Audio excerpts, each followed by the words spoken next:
Top of the morning to you, and welcome to It's a Good Life. Today's episode is We're All in Sales, and here's how to be great at it. You know, sales is one of the most important professions in the world. Without sales, the free market system collapses. And throughout history, whenever free markets collapse, free societies collapse. So why is it that so many who practice such a noble profession often distance themselves from the term salesperson and will go to great lengths to be called anything other than a salesperson? The reason I believe is we've all experienced that bad salesperson, and we hate the idea of being associated with that. Well, today we're going to unpack the 3 characteristics that make for a great salesperson: a desire to serve, the ability to consult, and the courage to ask. Let's dive in. The first major point we want to talk about sales is a desire to serve. Now, that is in contrast with so many people and how they go about sales today. Recently, I was over at a friend's house for dinner. Bev and I went over. Great friends of ours, been friends for 20 years. And they're currently in the midst of a major remodel. And so they're buying appliances and they're buying flooring and they're buying cabinets and they're doing all the stuff it takes when you do a major remodel. And we're having conversations. And I sent a few referrals to them and whatnot. But as our friends were talking to us, they were describing their experience going to buy, whether it be the flooring or the cabinets or the appliances. And they said, it just seems like everybody's put out when you want to go buy from them. Like we're bothering people. So we kind of went to the people that we felt we were bothering the least. What a travesty. You know, sales is awesome. And when sales is done right, it's great. I am a lifelong salesman. It turns out I was a salesman from birth. And I've worked at my craft and gotten better at my craft over time. I love sales. I love salespeople.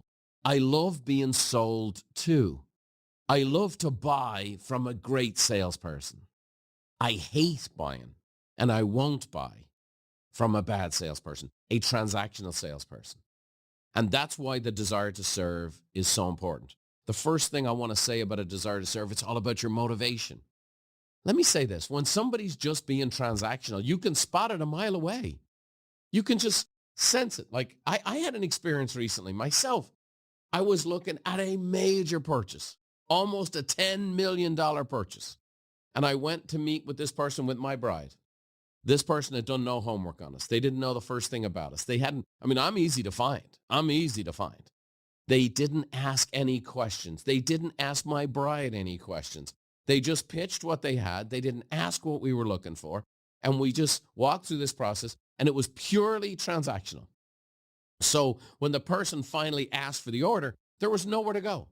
I was like, no. And not only, no, I'm not buying this from you, but you had a chance to take me on as a client, but not a chance. And I can speak to this because that person who didn't only do any research would never be listening to a podcast like this, but you are. And here's what I've said to many young people here lately, that I believe it's easier to succeed today than at any time in history. That if you will have a desire to serve, good energy, and actual interest in people, become skilled, have the heart to give, and then not be transactional, forget about it. Throw a little hard work into the mix. It's over. It's easy to become successful today, and never has it been easier to be successful at the profession that has led more people to success than any other, and that's sales. Everything revolves around a sale. The free market system revolves around a sale. Nothing happens without a sale. Sales are awesome, and when they're done great, it's fabulous. I personally have done over $1 billion in sales as a salesman. I never regretted one of those sales, and it turns out most of the people who ever bought from me have never regretted. You know, I've trained over 3 million people in our events. You want to know a wild stat? In 30 years of business, we've never had anybody who went to one of our live events after the event call back and say, that thing was no good, I want my money back. Now, there had to be some con artists that came up across our way in the last 30 years. But the fact of the matter is, I've been able to sell that event because I believe in it. I've been able to sell coaching because I believe in it so much, because I've seen 27 years of people transforming their businesses and lives. When you find something that you believe in, that you know is true, and you really take an interest in people and what they really need, and you have that desire to serve, it's over. And so a desire to serve is where a great salesperson comes from first. Not technique, not closing, not asking. It starts with serving, no matter what you're selling. Albert Schweitzer, one of the greatest people who ever lived, says, if you truly desire happiness, seek and learn how to serve. Marianne Williamson said, nothing liberates our greatness like the desire to help and the desire to serve. Aristotle, he goes back a little ways, and he said, the essence of life is to serve others and do good. The essence of life. That means that in the sales world, you can find the very essence of life. Serve others and do good. You see, service is an attitude of the heart. And that's why sales is a fabulous profession. And you can love it, and it'll love you back. That's the beauty of sales. You can love to sell, and it will love you back. The second thing I want you to think about as a desire to serve is that it's your vocation. Now, when it's your vocation, you don't think in terms of transactions. You think in terms of relationships. You think in terms of your calling. You think in terms of your passion. You think in terms of a legacy. You know, one of my favorite movies is Field of Dreams. Now, it's a very Americana movie, and it has a lot of connotations there around baseball and reconnecting with a father and a parent and all these great stories. It has a little mythological stuff in there. But there's a tiny subplot in the movie that's one of my favorite parts. And it's Burt Lancaster. And in this movie, Burt Lancaster was a kid who played baseball and never got a chance to play professionally, even though he was good enough. And he ended up becoming the small town little doctor. He has the little bag, you know, the little medical bag. And when the main characters in the movie go to a local bar, they start telling all these stories about the doc. And basically, to that one community, he was just this invaluable person. He didn't reach the fame and fortune of a professional baseball player, which was his passion and desire. But he became a small town doctor where he became probably the most important, influential person in that whole community. That, to me, is what the vocation of sales looks like. When you do sales right and you have a desire to serve and your motivation from the heart is to serve people and you treat it like your vocation, now you're no longer being transactional. It's, I want to build a relationship. I want you to be so delighted with what you've purchased from me that you're going to tell all your friends. You're going to tell all your family. You're going to come back to see me again. Over and over again. You're like that small town doctor. You build a community of your customers. I've done this in my real estate career. I've done this with Buffini & Company's community today. We have tens of thousands of people in a sense of community who come together to our events all over the world. They come to our events. They come to our coaching program. They connect with one another. Now we have groups that'll go on vacation together. We have them formulated in North America in small groups where approximately 500 groups of people of 10 to 12 business professionals get together every month and brainstorm and share ideas and share one another's burdens. We've built this community. It's powerful stuff. Oh, by the way, we've attracted to ourselves this amazing staff. Why? Because people don't want to be a part of something transactional. They want to have joy in their work. So we have people itching to come work here at Buffini & Company. That's why we're rated as this great place to work every year. And I'm not doing the brag sheet. I'm trying to tell you where it comes from. A desire to serve. And what I've done is I've attracted clients who really enjoy being served by me and our staff. And I've attracted the kind of staff who really enjoy serving people. So it's your motivation. It's your vocation. The last thing is it's your reward. It's your reward. You know, I made a lot of money in real estate. Went from being a broke immigrant with a bunch of medical bills to a millionaire by the time I was 26. The fact of the matter is I still think about my real estate career, and my favorite things in real estate were not commission checks. I think of the keys I put in the hands of a first-time buyer. I think of an immigrant family that just wanted to have a piece of the rock. They wanted to believe they belonged in America. And I remember delivering them a set of keys. And I remember when I first met them, they thought, well, we can't afford this. We can't do this. There's no way. They just thought it was way out of whack. And we were able to help these folks and educate these folks and bring these folks along. I've helped people that when they came to me, they'd come out of a bankruptcy and they had a terrible financial situation. And I stuck with them for years. They couldn't buy anything the day I met them because their credit was shot. They had no down payment. But I put them on a little plan, and I gave them a book, The Richest Man in Babylon. I gave them tips on budgeting. And I check in with them about every 90 days to see how they were doing. And 3 years later, their credit cards paid off, and they'd saved a down payment. And I put them in the car and started showing them houses. It was 3 years of investing in those people. And it wasn't the biggest commission. And it wasn't the biggest sales I ever made. But I will tell you this. It's as rewarding as I can ever tell you. And this is, I can tell you, the story I'm telling you right now is 33 years old. And I can see the look on the people's face when I gave them the key, standing in front of that door, and they opened the door and walked into that home as a family. And that empty house that those folks eventually paid off, I helped them buy investment real estate.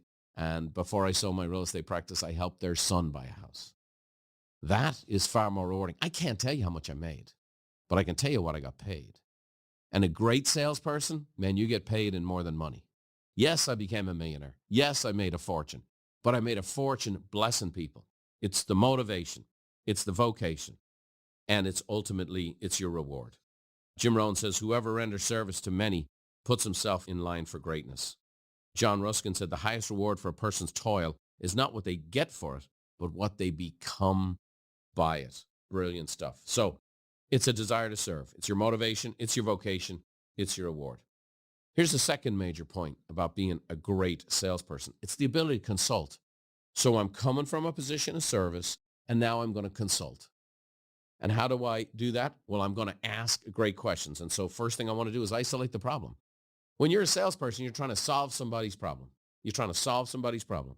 And you're trying to isolate it. So you want to ask open-ended questions. Now, you could say that's a technique. For sure it is. But then you listen. And you're listening. And you're locking in. Steve Jobs says, if you define the problem correctly, you almost have the solution. I would say to people all the time, what's your fear or concern about the upcoming transaction? Let me ask you this. If I could wave a magic wand and it's 3-6 months from now and the best case scenario has taken place, what does that look like?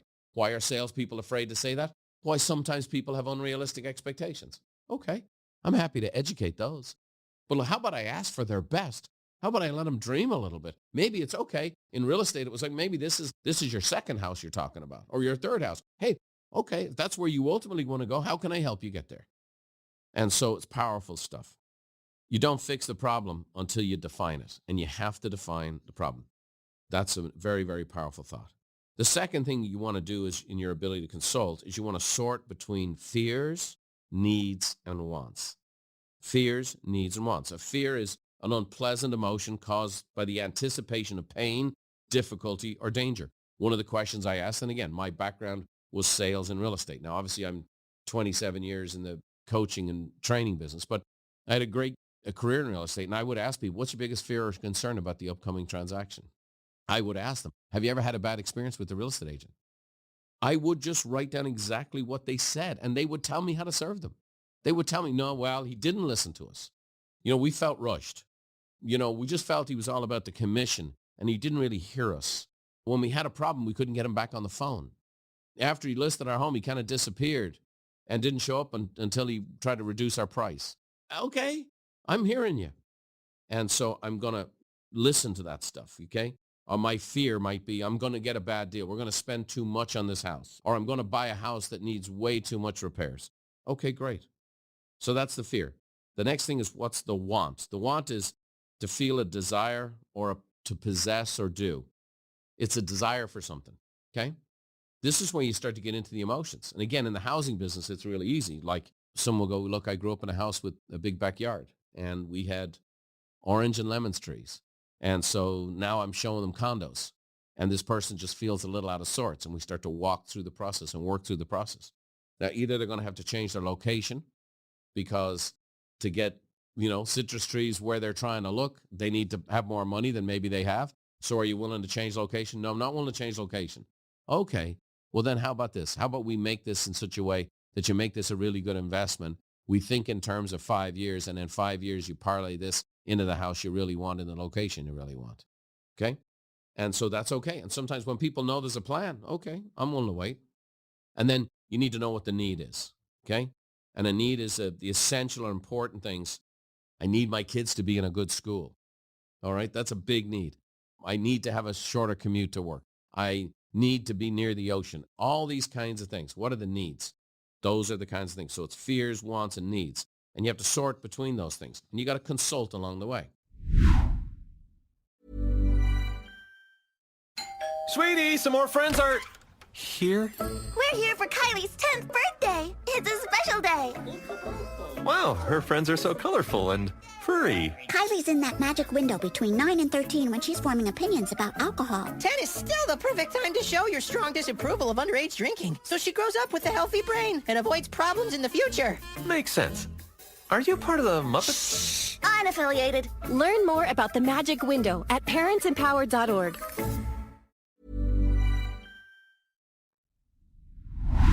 And then what you need to do is bring the customer to that winning solution as you consult, right? So it's like, this is where it starts to become, I've heard the problems, I've heard the concerns, and I've heard the desires. Now they need to know, okay, here's what's possible. And they need to hear that from you as a consultant. Here's what's possible. And so you really want to help people get to that place. Fred Rogers said, what really matters is not just our own winning, but helping other people to win too, right? Win-win or no deal. That was Stephen Covey, one of the 7 habits of highly effective people. Brian Tracy said, approach each customer with the idea of helping him or her solve a problem or achieve a goal, not of selling a product or service. And then Patricia Fripp said, to build a long-term successful enterprise, when you don't close a sale, open a relationship. And that's absolutely true. That's absolutely true. I have people who became some of my greatest advocates who it was a time in the market where everything was upside down, and based on where they were at, they were feeling a certain way. And I sat with them, I walked them through the process, and I would give them advice. You might be better off staying here. You know, this is a pretty good gig you got. And what you're trying to do might not be as feasible as you think after I explored all the opportunities with them. And so sometimes that person, when I didn't put their house on the market, became my greatest advocate. And they tell their friends, look, we asked him to sell our house, and it turned out he offered us better advice to stay, and we're really happy we stayed. And so now these people would communicate. And what are they communicating? How much they trust me. Because I didn't take their money. I didn't just make a commission. That's because I was looking at it from a long-term perspective with that desire to serve. And then along with the consultation, I'm able to bring them to that winning solution. Now, one of the things we have on the It's a Good Life website is the ability for you to have this real strengths assessment. And one of those dynamics in the real strengths assessment is your selling style. Some people are motivators and some people are facilitators. I've done interviews with Rachel Yeaman on this subject. It's very, very powerful. The fact of the matter is you need to know what selling style you have. So that's a really beautiful, quick resource for you to take a short quiz online built on our real strengths technology, which is kind of our secret sauce on how we coach people. So check that out on the It's a Good Life website. Again, it's totally free, and you can go check it out. It'll ask you a bunch of questions, and it'll give you your selling style. And it'll kind of share with you some bullet points like, hey, here's how you leverage your selling style, but here's how you manage. So, for example, motivators sometimes do a great job of educating the client. Facilitators do a great job of consulting with people. And so many times a facilitator will really educate the client, but sometimes they forget to ask for the order. Sometimes motivators forget to educate the client. So what do we need to do? The motivator needs to know, I need to do a good job of consulting and educating and then ask for the business. Similarly, the facilitator needs to know, okay, I've done a great job of educating. I'm waiting for them to make up their own mind. Sometimes people need a little nudge because making decisions is hard. So I need to make sure that I ask them to make a decision. And so very important to go through that. So the ability to consult, isolate the problem, sort between the fears, needs, and wants, and bring the customer to a winning solution. And that's where we get to our third major point, the courage to ask. I will say this, great salespeople ask and smile. I remember Mark Victor Hansen, who was a co-author of Chicken Soup for the Soul, who's become a good friend and spoken at our events. When I was first going into the seminar business, I had this really funny presentation. And it was, I'd tell my story of the immigrant from Ireland who's coming to America and got into real estate, and they're trying to teach me cold calling and door knocking and all these high-pressure sales techniques, which just weren't me and turned out weren't for most people. And I would tell kind of my own funny experience with that. If you've ever checked it out, go on YouTube and see Brian's story. You'll have a good laugh. And then you'll see I was fully black hair with a thicker Irish accent. It was really funny stuff, worth a look. But the fact of the matter is, Mark Victor, when I was first talking to him and I was in the speaking business, he goes, Brian, when you're really funny and entertaining all the way through your speech, make sure you're really funny and entertaining when you ask for the order. And it was brilliant because all of a sudden it's like, oh no, now is the thing. This is the big drop. This is the big moment of truth. This is really what I'm after. So my tone changes and whatever changed. And the truth of the matter is you just got to be consistent. If you've done a good job, you've brought people to natural conclusions. But now you need to have the courage to ask. And what are you asking for? Well, you're asking for three things. The first thing is for the commitment. Sometimes the commitment is, hey, I want to really serve you and I want to help you. Are you willing to have me serve you? And are we going to make an agreement that you're going to be my client and I'm going to be your service provider? Okay? So you want to ask for the commitment. Jack Canfield, again, he says, if you're not moving closer to what you want in sales, you're probably not doing enough asking. A great proverb says, if you don't ask, the answer is always no. And then actress Vanessa Redgrave said, ask the right questions if you're to find the right answers. The second thing you want to have the courage to ask is ask for the order, ask for the sale. You need to do that. You need to bring people to the proper conclusion. That's why they're talking to a salesperson. Okay, the reason they're talking to a salesperson is they're interested in buying something. And you need to enjoy that process. You need to embrace that process. You want to sell something, enjoy the process of selling. You know, for all the stories I just told you and putting the keys in the hands of the people and helping somebody get over their credit for years, I have thousands of these stories. Let me say this. I used to have an old school briefcase and it were paper contracts. I'm dating myself now. But let me tell you this. My favorite sound was putting the contract in that briefcase and then click, click, and I'd carry that briefcase into the car. And it was just like, yeah, it was great. I loved it. I loved the feeling of that. And so you got to ask for the order. You got to ask for the sale. Now, from the National Sales Executive Association, well, here's some stats. 48% of salespeople never follow up with a prospect. 48. So that's half. This is why it's easier to succeed than ever before. I'm talking about they never follow up one time. Somebody raises their hand in the air. I'm interested. And by the way, when the market gets raging hot and then cools off a little, people get into terrible bad habits. Well, this person looked at the house. This person looked at what I have to offer. This person looked at my services and then they didn't buy. I'm on to the next. Well, what a lousy attitude that is towards sales. And that's why 50% of people don't follow up even one time. 25% of salespeople make a second contact and stop. 12% of salespeople make 3 contacts and stop. That's solid. 10% of salespeople make more than 3 contacts as a follow-up. Now, let's talk about how people buy. 2% of sales are made on the first contact. Now, I want you to think about this. So about half the salespeople don't follow up. That means they have 50% of the people shooting for 2% of sales. Now, you don't have to be a math major to figure this out. You have 50% of salespeople who don't follow up with a prospect, and only 2% of prospects buy on an initial conversation with the salesperson. 3% of sales are made after the second. 5% of sales are made after the third.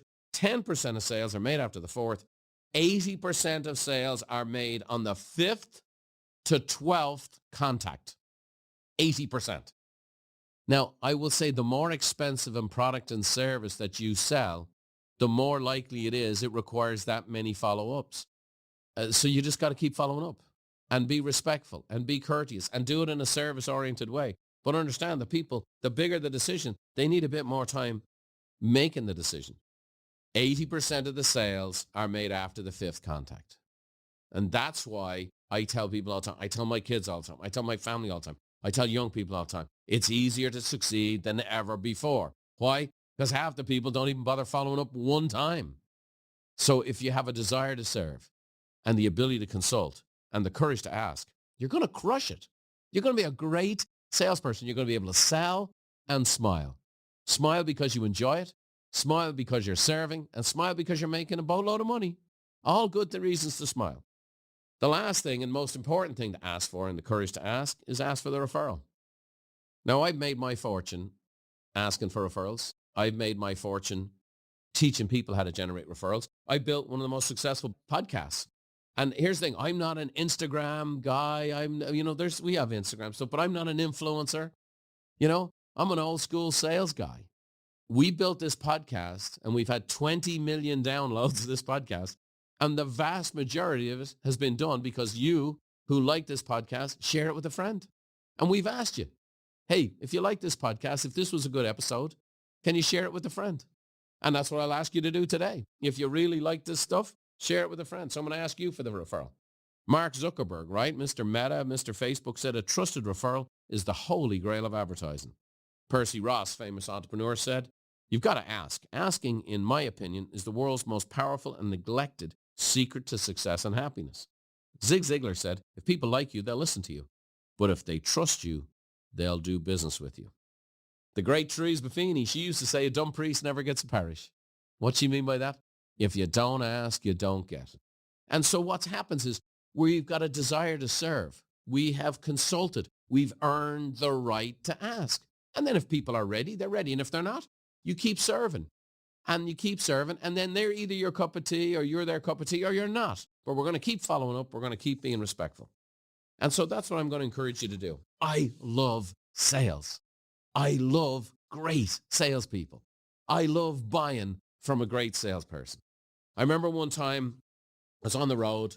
Some of my luggage got lost. And I went into Chicago. And I needed to buy a suit and shirt and a tie because I had an event coming up in a day. And I ran into an old school salesman. About 3 hours later, and when I shop, I'm like a hunter, in, out, gone. I bought 3 suits. I bought about a dozen shirts. I bought about 10 ties, 10 pairs of socks, a pair of shoes, and a belt. And I loved every minute of it because the guy was a pro and he saw my need and he helped me out. And it was a delight to spend money with him. It was a delight. Now, if you're sitting here today and, man, I'd love to be better at sales and I'd love to love what I do and I'd love my customers to love buying from me and I'd love to make a fortune, then maybe what you need to do is get better at it. And the best way you can get better at it is get coached by the best coaching company in the world. And we've been doing it for 27 years. We average increase in people's income by a 10-fold factor over the years. So when you're getting your real strengths assessment, which is that beautiful free assessment, why don't you go right next to it and click on getting a free business consultation by one of the amazing staff at Buffini Company. And watch this. Watch how they'll follow up with you. But they'll follow up with you because they're actually consultants. And they'll tell you what we have that fits you or doesn't. And so watch those folks. I'm very proud of our sales staff because they're not pushy salespeople at all. They're great business consultants. They'll follow through. They'll find your need. And if we're not the solution, they'll even point you in the direction where that exists. So I hope you've enjoyed this today. Boy, I've enjoyed talking to you about it. I love sales. And the person that kind of prompted me to do sales all my life was my mom. You know, right now, she's at the care home and I won't give the name out for her privacy reasons, but it's this beautiful place on the south side of Dublin. And she loves the people. She tells to me the staff, they must take lessons in kindness. She loves the place. They're caring. They're caring for my dad, who's not doing so well. And they are caring with her. And every time a prospect comes into this facility now, it's true as I'm sitting here, they bring her by Therese Buffini. So you'll have the person who's probably coming in to check out the care home with their family. The family's really making the decision. They just want mom or dad to be good with it. And who do they bring it to? Therese Buffini. Because she loves the place. She sees the value in the place. She'll tell them what it's not as well. But she'll tell them what it is. And every time they stroll somebody by Therese Buffini, she's a great advocate. Now, she turns to me all the time. She goes, they're not paying me to do this, you know. And my mom, she'd have been a great commission salesperson if she could have. But she sells that place all the time because she believes in it. I hope you have a desire to become a great salesperson. In my book, it's the greatest profession in the world. It requires the desire to serve, the ability to consult, and the courage to ask. So I'll leave you with that great salesperson, Therese Buffini, because she's going to sell you right now on an Irish blessing. Thanks for joining me. May the road rise up to meet you, and may the wind always be at your back. May the rain fall soft upon your fields, and the sun shine warm upon your face. And until we meet again, may God hold you in the hollow of his hand. See you next time.